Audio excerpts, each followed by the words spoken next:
Selam aleikum shikues të nderuar të Radio Televizionit Iliria. Mirë se erdhët edhe në një emision të radhës të muslimaneve në përbot, emision i cili transmetohet gjatë muajit të bekuar të Ramazanit. Sot kam kënaqësinë që të kem një vend, një shtet të cilin nuk e kemi pasur më parë, është Tajvani.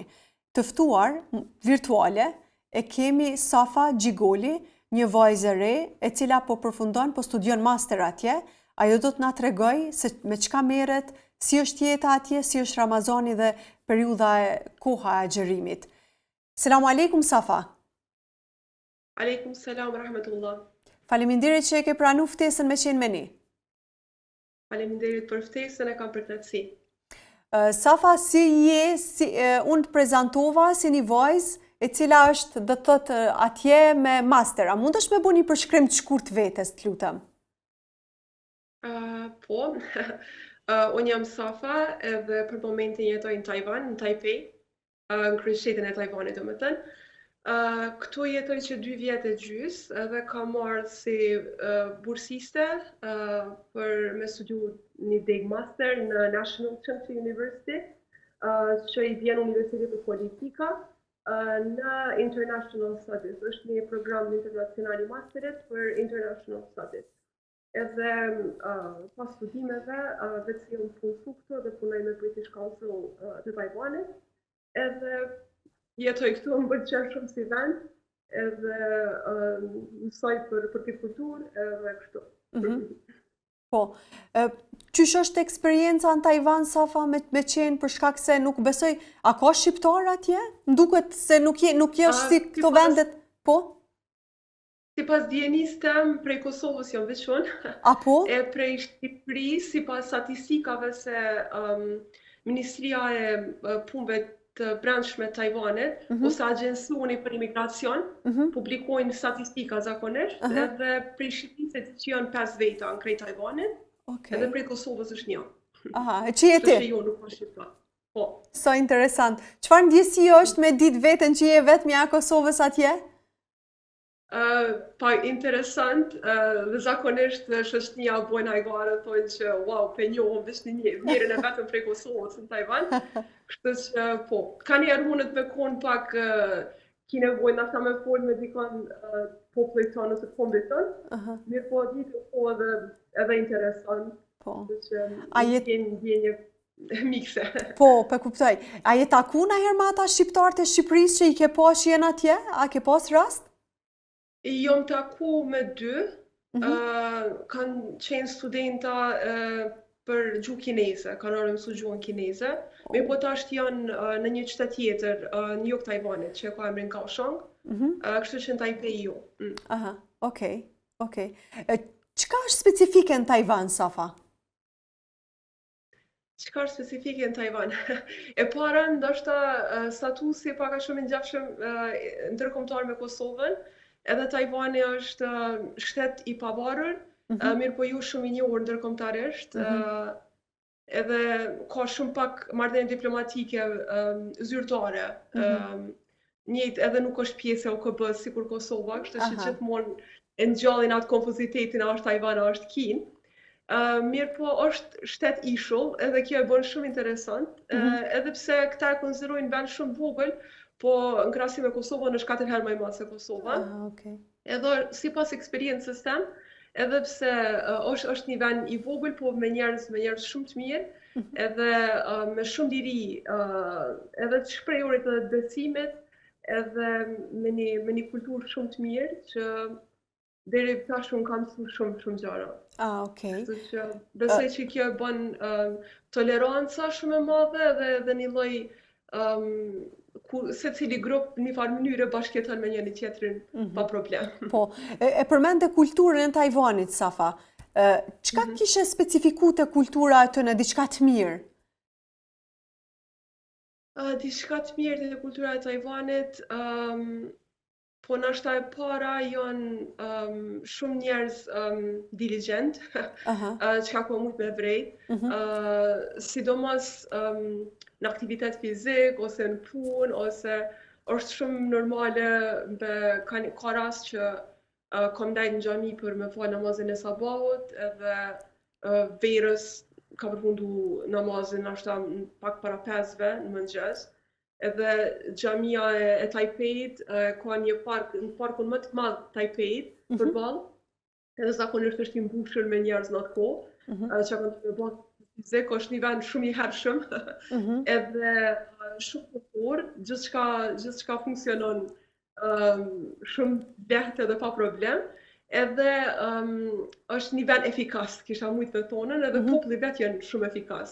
Asnjëherë nuk e kam gjetë veten në asnjë pozitë ku qoftë kur kam pas punë administrative ose në universitet ose me njerëz tjerë me u kështjell ose zakonisht gjithçka ka shku shumë smooth që thojnë anglisht, sepse si kulturë shumë i kushtojnë rëndësi efikasitetit. Edhe ndërgjegjes publike. Edhe kjo është një plus shumë i madh për Taiwanin. Zakonisht secili ka atë mendsinë kolektive. Jo, domethënë me rujtën edhe ambientin, me rujtë edhe rrethin ku jeton, edhe jo me mendu veç për veten tonë si individ, po gjithmonë me pasën anën kolektive në mendje. Po, pe kuptoj këtë pjesën e kulturës. Çu qëndron pjesa e fesë? A është budizmi apo cila fe është atje, domethënë me përqindje më të madhe? Po, Taiwani kryesisht është budist ose folk religions, që është një lloj miksi midis daoizmit edhe feve tjera që i thojnë popullore. Zakonisht tempujt i kanë mes disa zotra që besojnë që secili zot i tyre reprezenton një çështje ose një i fatit ose i detit ose për shembull në Taiwan perëndesha që më shumë të adhurohet është perëndesha e detit, se që është si ishull, Manzu e ka emrin. Kështu që është një lloj miksi, domethënë midis budizmit edhe daoizmit. Po këto dyat janë kryesore. Sa i përket muslimanëve, është minoritet. Islami është fe minoritet, domethënë. Në krahasim me popullsinë e përgjithshme është dikon 1% do të popullsisë, 0.8% deri 1% e popullsisë. Okej. A ka xhamia shumë apo ka pak? Për momentin janë 19 xhamia në krejt Taiwanin, 19 xhamia kryesore, secili qytet madhor ose qytet i madh ose në Taiwan ka një xhami të vetën, përveç Taipeit, domethënë kryeqyteti ka 2 xhamia kryesore, është xhamia e madhe e Taipeit dhe xhamia kulturore e Taipeit. Dyat janë të vjetra. Xhamia e madhe e Taipeit është ndërtuar në vitin 1960, xhamia kulturore e Taipeit në vitin 1980. Edhe mirë po ka dhe dhoma vendfalje shumë. Edhe numri i tyre po rritet çdo ditë më shumë.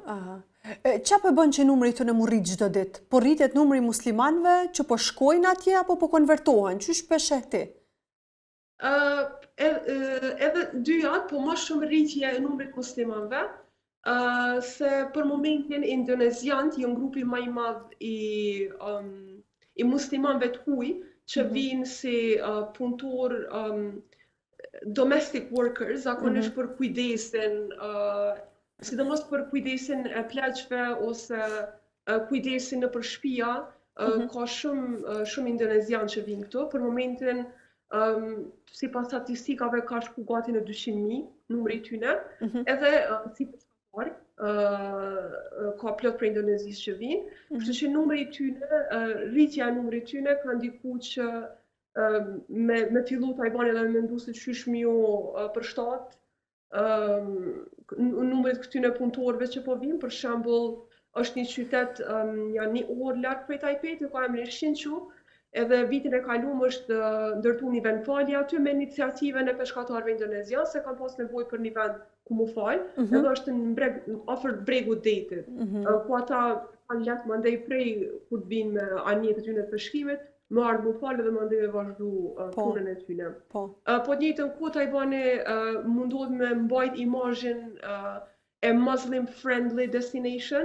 Në vitin 2023 është zgjedhur si vendi i tretë në botë si Muslim friendly, sipas Muslim Travel Index. që bëhet domethënë raporti vjetor, edhe që këto tajvanezët e mbajnë kështu si një lloj karakteristike me krenari, edhe mundohen domethënë edhe për studentat huaj, edhe për popullsinë vendase, se edhe popullsia vendase ka një numër që vazhdimisht ka rritje, domethënë numri i konvertuarve, po ka edhe musliman, domethënë të lindën tajvanez. Okej. Domethënë pritja prej tyne, domethënë si muslim friendly, që qenë ka i treti, faleminderit shumë për këtë informat, po i bjen që ti atje je shumë e lirë edhe nuk e ndjen atë dallimin ose paragjykimin që munden me e pas për ty si praktikante e fesë islame. Ashtu është. Është shumë ironike edhe në fakt para se me ardhë me jetu këtu, është një faktor që më ka bu pak më shqetësu, se me mendoj isha ku ka mu falë, sidomos universitet, me ligjërata, gjithmonë e mendoj isha që ku me marrë një segjade me vete, edhe nështë ku me gjetë një vend që është.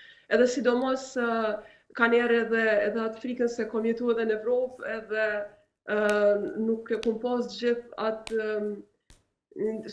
sidomos kur je vetëm si gru, nuk e kom pas shumë lirim për mu falë gjithmonë publik vetëm.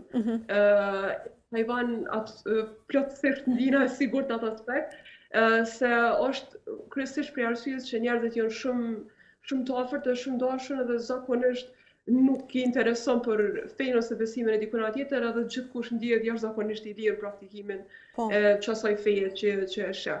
Edhe normal ka shumë njerëz, një numër shumë i madh njerëzve që ndoshta kur në jetën e tyre nuk e kanë pa një gru me mbulesë, sidomos kur kam taku shoqëri në universitet, më kanë thonë që është hera e parë që folin me një musliman, edhe sidomos një gru me shami, edhe zakonisht jam kon kurioz, sidomos ose kur hypi në metro ose në transport publik, gjeneratët e vjetra zakonisht mbesin kështu me spihapë dhe mbesin të këshirë se është diçka që i fascinon si njerëz, mirë po nuk janë shikimet të mirës ose të urrejtjes, vetë janë kuriozitet. Dhe kjo nuk është vetëm në Tajvan, po është edhe në shumicën e vendeve të Azisë lindore që shkomujt me vrejt. Zakonisht njerëzit këtu devastohen kur të shohin dikon me mbulesë. Po parasysh, domethënë pavarësisht kësaj, asnjëherë nuk jam bo mundje keq ose për shkak që jam ndukje domethënë muslimane. Përkundrazi, në universitet unë përpara kom studiuar edhe në Gjermani, në Mainz konkretisht, edhe universiteti në Mainz ka pasën shumë student musliman. Pavarësisht se numri ka qenë tepër i madh, vend falje nuk kena pas universitet, edhe ne pa të ndohë universiteti një vend të shkallë. Shimore të shkallë dhe ku janë, një vend një më falë burat, një vend një më falë gratë, që ka qenë pak edhe rrezikshme. Përkundrazi në Tajvan, ironikisht edhe pse është 50%, domethënë popullsia muslimane krahasim me popullsinë e përgjithshme, kam vend falje në universitet, i kena 2, edhe njëra ka qenë bile bashkëpërmi katit ku unë e kom pas departamentin tem, unë jam kon katin e 11, vendfalja ka qenë katin e 12, edhe u kon specifikisht për musliman. Kena pas edhe dhomën e abdesit, edhe një Muslim friendly toilet, me bidet edhe me gjithçka që ka i duhet një muslimane. Edhe sipas informatave të mia, dikun 80% universiteteve tash në Tajvan kanë vend falje, që kanë marrë secili universitet iniciativa për mja u bo një vend muslimanve, studentave musliman ku më falë. Edhe që është ishull, ka njerë fryn era, zakonisht shumë edhe e kom pasat frikën sa kom e mujt, mos po më fluturon se gjadja me bo më falë jashtë të dikun. Sarë që e kom bejt me nëj restorant ose kafe që u ardhë po namaz dhe s'kom pas mundësi ku më falë tërkon, i kom pyet që a bën më falë si e muslimane dhe është koha për më falë që tash, edhe nuk po mund në jarë se është të fryrë dhe diqka, asë njëherë s'ma ka refuzu kërkesën. Edhe pse nuk e kanë ditë çka po du me bo, se qysh po munat faljen tem, apo asë njëherë nuk ma ka refuzu. Do me thonë, edhe shumë herë kom vetë, zakonisht dalë shumë, edhe mundona me pas sa marrë shumë me eksperu ishullin, edhe asë njëherë do me thonë nuk pa ka refuzu kërkesën. Kështu që kam vetëm eksperiencat mira në aspekt. Po më pëlqen shumë, do me thonë një farë motivi që se ka njerëna i kemi disa mendime ose i qesim vetës barjera, për shembull për vendet e tilla. por realisht që tash po dëgjoj që domethënë është një vend ku ti pavarësisht besimit shumic, ti të paktën me besimin tonë je i sigurt. Safa, unë po du me ditë për Ramazanin. A ndjehet atmosfera Ramazanit atje? Jashtë, do me thonë, ku ka shumica që nuk janë musliman, normal jo, se që është realitetin në çdo vend ku nuk ka shumicë muslimane, jeta vazhdon do me thonë normal, mirë po, unë jam aktive në xhaminë e madhe Taipeit si vullnetare, prej se kom ardhur këtu, vetëm 3 muajt e parë derisa kom kuptu për programin e vullnetarëve, vetëm në atë punë nuk jam qenë angazhume, mandej mas 3 muajve do me thonë që kom rinë në Taiwan, prej atëherë jam aktive në xhami Taipeit, edhe aty ka jashtëzakonisht atmosferë të ngrohtë Ramazanit. Ndoshta është edhe kjo arsyeja se edhe që ka liri fetare, po edhe të njëjtën kohë për shkak që muslimanët janë minoritet e kanë si një lloj escape për domethënë me ardhur në xhami edhe me najt me musliman edhe me mësu fëmijët me atmosferën e Ramazanit, kështu që i kushtojnë shumë rëndësi me aktivitete, me iftara, që me pas sa më shumë gjallëri gjatë Ramazanit. Po t'rregoj drejt është ndër Ramazanat më të bukur në jetë që i kam kalu janë në Taipei. Pikërisht për arsye të komunitetit xhamis, i cili është shumë i divers, domethënë me etnicitete të ndryshme, ka dhe të huj, ka dhe vendas, dhe kena programin e fëmijëve për shembull çdo dielle që zgat prej orës 3 deri mbas iftarit, ku i mbledhin fëmijët edhe mësojnë. Ky program është edhe zakonisht jashtë Ramazanit, po në Ramazan bëhet edhe më bukur. E kena një tent që e kena marrë dhe kena zbukuru për fëmijë, edhe bojnë dua para iftarit, edhe mësojnë për Ramazanin, për kushtet e agjërimit, e kështu me radhë. Mandej kena iftara çdo ditë, gjithçka në xhaminë e Taipeit zhvillohet me vullnetar, edhe me donacione të njerëzve. Iftaret bëhen, domethënë, prej një ekipe vullnetarësh, që kryesisht janë pakistanez, se mashallah janë shumë njerëz bëmirës, që shkomujt me vrejtë dhe kanë qef shumë për me jep për njerëzit e tjerë, kështu që ata këtë vit janë bo vullnetare dhe me qenë kuzhinë xhamis, se xhamia ka edhe një kuzhinë shumë të madhe që ku mundën me bukë për komunitetin. Edhe iftari servohet çdo ditë për krejt komunitetin, jo veç për studenta ose për njerëz në nevojë, por për kushdo mund të marrë pjesë, nuk ka nevojë as të regjistru as kur gjë, veç vjen në xhami. Edhe servohet me krejt, me gjella, me sallata, me normal, edhe çka shumë më interesant, që hala nuk muj me perceptu, është që çdo sens se Taiwani është shumë environmentally friendly edhe shumë e shohin nuk përdorin plastik, sidomos në për evente. Edhe xhamia e Taipei, domethënë çdo iftare servon me enë normal, cilat mandej ekipa vullnetare i lanë me dorë. Kështu që çdo iftar, domethënë çdo ditë ekipa lan enë, edhe sidomos në vikende që kanë shumë njerëz, kanë njerë e di që rrin deri në ora 12 natës tu la enë, edhe më bën përshtypje shumë se sa japin komunitete, edhe ndoshta edhe për çdo ta jap një ndjesi shumë të ngrohtë. Safa, kjo përvoja jote atje që ti tu e nda, domethënë po duket si një eksperiencë shumë e bukur, shumë e këndshme, po ma e mira për krejt kësaj që unë jam tu e dëgju është që ti po na jep neve atje, po na përfaqëson në një mënyrë shumë të mirë dhe shumë dinjitoze, duke realizuar dhe punë vullnetare për komunitetin musliman. Sepse na ka njëherë, qëto janë ato lidhjet mes shteteve mendoj, nuk kemi nevojë gjithmonë që kjo është ai bashkëpunimi që fillon, kur ti e jep një shembull, edhe mandej vazhdon edhe matutje në instanca më të larta shtetërore. Për shkak se nuk është ideja që gjithmonë më shku shumë zyrtarisht gjithçka. Mirë po, një përfaqësim i mirë për një studentes që shjeti tash atje, më thonë do të thotë shumë për ne. Kështu që shumë faleminderit për përfaqësimin që jetu na bu. Na me shumë qeft presim kurdo që je në Prishtinë, Kosovë, presim edhe në studio Kismet. Me shumë kënaqësi.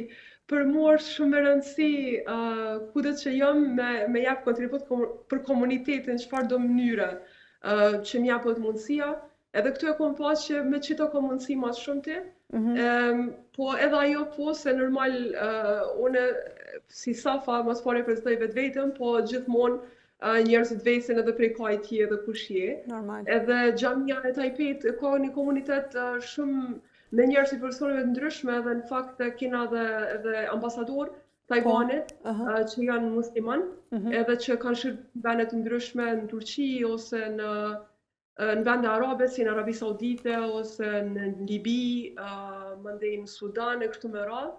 Edhe zakonisht dinë më shumë për vendet e tjera se që kanë qenë diplomat edhe kanë shërbyer në misione diplomatike, edhe ju bën shumë përshtypje që është dikush prej Kosovës, edhe na shohin me një sy shumë më të mirë në fakt se na marrin si inspirim Kosovën, të qysh edhe pse jena edhe më i vogël se Tajvani edhe kështu nuk jena kohë rezilient, edhe nuk jena dorëzuar edhe po mundohem me marr sa më shumë njohje, edhe kom dëgju shpesh këtë fjalë që na do të marr shembull prej Kosovës, me marr njohje shumë më shumë. Safa, regjia më njoftun që domethënë koha veç se na ka përfundu, për mua ka shumë kënaqësi me bashkë bisedu me ty. Kështu që shpresoj shumë që kjo përvoja jotja ka me qenë nxitje për studentat e tjerë me të bashkangjit atje, me studiu, me eksperimentu, po njëkohësisht edhe me kontribu, pse jo. Faleminderit shumë që ishe sot me ne. Faleminderit për ftesën, ishte kënaqësi. Selam aleikum, çdo të mirë. Aleikum selam rahmatullah.